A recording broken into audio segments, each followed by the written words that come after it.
Bismillahirrahmanirrahim. Assalamualaikum warahmatullahi wabarakatuh. Syukur alhamdulillah, senang sekali rasanya kita bisa berjumpa lagi di channel ini. Sholawat serta salam selalu dan akan tetap tercurahkan kepada junjungan kita Nabiullah Muhammad sallallahu alaihi wasallam. Allahumma sholli ala sayyidina Muhammad wa ala alih sayyidina Muhammad. Sahabat Maryam yang dirahmati Allah, alam kubur adalah salah satu tahap kehidupan yang harus dilalui oleh setiap manusia setelah kematian. Di tempat ini, amal perbuatan kita selama di dunia akan menjadi penentu apakah kita mendapatkan nikmat kubur atau sebaliknya siksa kubur. Rasulullah Shallallahu Alaihi Wasallam bersabda, kubur itu adalah taman di antara taman-taman surga atau jurang di antara jurang-jurang neraka. Hadis riwayat Tirmizi.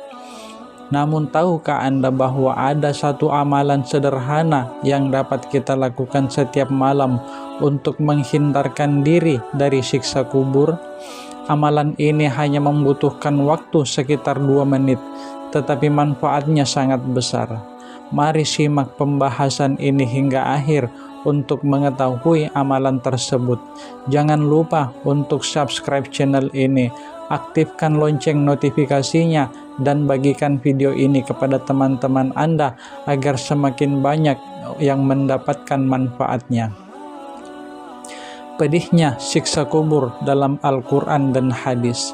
Dalam Al-Quran, Allah Subhanahu wa Ta'ala menggambarkan siksaan bagi mereka yang mendustakan kebenaran. Maka alangkah dahsyatnya sekiranya kamu melihat di waktu orang-orang yang zalim berada dalam tekanan sakaratul maut, sedang para malaikat memukul dengan tangannya sambil berkata, keluarkan nyawamu. Pada hari ini kamu dibalas dengan siksaan yang sangat menghinakan, karena kamu selalu mengatakan terhadap Allah perkataan yang tidak benar, dan karena kamu selalu menyombongkan diri terhadap ayat-ayatnya. Quran Surah Al-An'am ayat 93. Rasulullah juga menjelaskan bahwa siksa kubur adalah kenyataan yang harus kita waspadai. Dalam sebuah hadis beliau bersabda, sesungguhnya kubur adalah tempat pertama dari beberapa tempat akhirat. Jika seseorang selamat darinya, maka tempat-tempat setelahnya akan lebih mudah baginya. Dan jika dia tidak selamat darinya, maka tempat-tempat setelahnya akan lebih berat baginya. Hadis riwayat Tirmizi dan Ibnu Majah. Pentingnya membaca surah Al-Mulk. Amalan ringan yang dimaksud adalah membaca surah Al-Mulk setiap malam sebelum tidur. Surah ini terdiri dari 30 ayat dan keutamaannya sangat besar. Dalam sebuah hadis, Rasulullah bersabda, ada satu surah dalam Al-Quran yang terdiri dari 30 ayat yang akan memberikan syafaat bagi orang yang membacanya sampai dia diampuni, yaitu Tabarakalladzi biyadihil mulk. Hadis riwayat Abu Daud, Tirmizi, dan An-Nasai. Dalam riwayat lain, Ibnu Abbas radhiyallahu anhu menyampaikan bahwa suatu hari seorang sahabat mendirikan kemah di atas sebuah kuburan tanpa menyadarinya. Ia kemudian mendengar seseorang dari alam kubur membaca surah Al-Mulk hingga selesai. Rasulullah Shallallahu Alaihi Wasallam bersabda, surah itu adalah penghalang dan penyelamat dari siksa kubur. Hadis riwayat Tirmizi. Kenikmatan bagi yang beriman di alam kubur. Bagi hamba yang beriman, kubur akan menjadi tempat yang nyaman sebelum mereka memasuki surga. Dalam sebuah hadis Rasulullah bersabda, apabila seorang hamba yang beriman diletakkan di dalam kuburnya, datanglah 2 malaikat yang menanyainya. Jika ia mampu menjawab dengan benar, kuburnya akan dilapangkan dan diberikan cahaya. Hadis riwayat Bukhari dan Muslim. Hal ini juga dijelaskan dalam Al-Quran. Allah meneguhkan iman orang-orang yang beriman dengan ucapan yang teguh itu dalam kehidupan di dunia dan di akhirat. Quran Surah Ibrahim ayat 27. Dahsyatnya penyesalan orang yang berdosa. Sebaliknya, bagi mereka yang banyak berbuat dosa, kubur akan menjadi awal penderitaan. Rasulullah bersabda, sesungguhnya umatku akan diuji di dalam kubur mereka. Jika seorang mukmin menjawab dengan benar, maka kuburnya akan menjadi luas. Tetapi bagi orang yang berdosa, kuburnya akan menyempit hingga tulang rusuknya saling bersilangan. Hadis riwayat Ahmad dan Abu Daud. Keutamaan menghafal dan membaca surah Al-Mulk. Selain dibaca setiap malam, surah Al-Mulk juga disarankan untuk dihafal.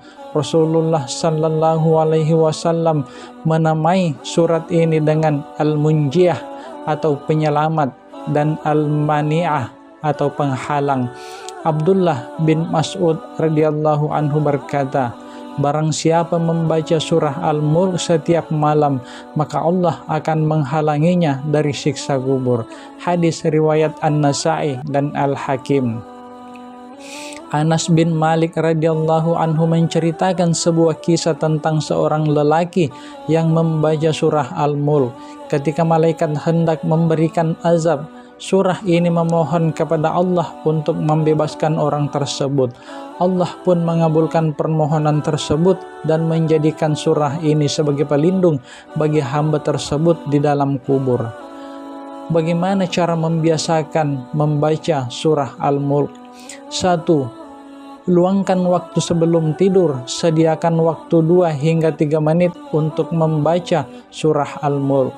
2. Baca dengan penuh penghayatan, pahami maknanya agar lebih terasa manfaatnya. 3. Ajarkan kepada keluarga. Rasulullah Sallallahu Alaihi Wasallam bersabda, sebaik-baik kalian adalah yang belajar Al-Quran dan mengajarkannya. Hadis riwayat Bukhari.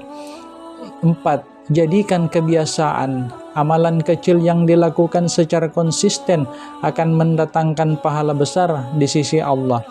Sahabat Maryam yang dirahmati Allah, membaca surah Al-Mulk adalah amalan ringan yang dapat kita lakukan setiap malam.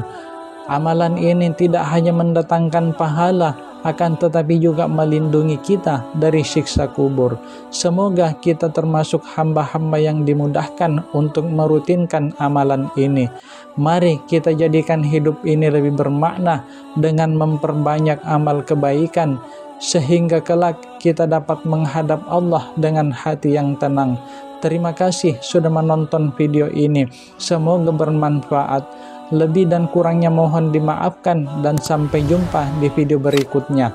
Wassalamualaikum warahmatullahi wabarakatuh.